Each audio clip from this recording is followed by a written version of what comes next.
This is gonna work, Steve. I know it is. Because I don't know what I'm gonna do if it doesn't.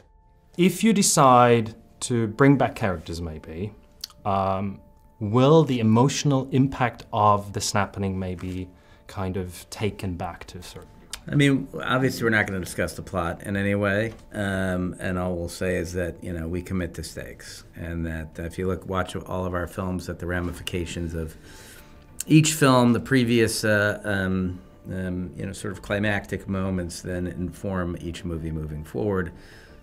Winter Soldier, there's a, you know, we'll put a little piece in there that Bucky may potentially kill Howard Stark, which then becomes the crux for Civil War, which then causes a divorce between the Avengers, which then leads to them losing to Thanos. So everything has ramifications. That's all we'll say. At the press conference in LA, you called Endgame cathartic.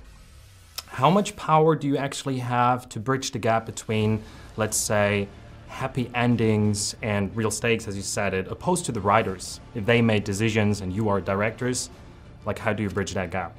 We work in a very close partnership with the writers. You know, Joe and I, our process with making these movies with Marcus and McFeely, who we've made all four of these films with, is we sit in the room for many months together and just work through the stories together. And so we're really informing the work that one another are doing. Based on the stories that we want to tell. I mean, as filmmakers, you can't put this kind of lifeblood and energy into these movies unless, you know, every word of it is something you believe in passionately. So it's like, you know, four collaborators working together to find the right stories to tell.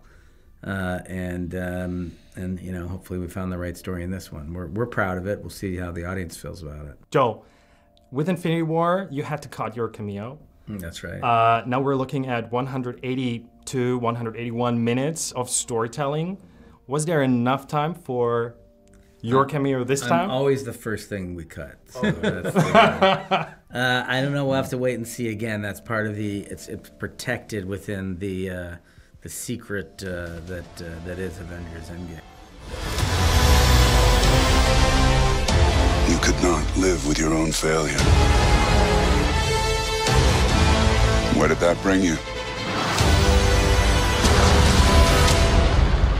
Back to me.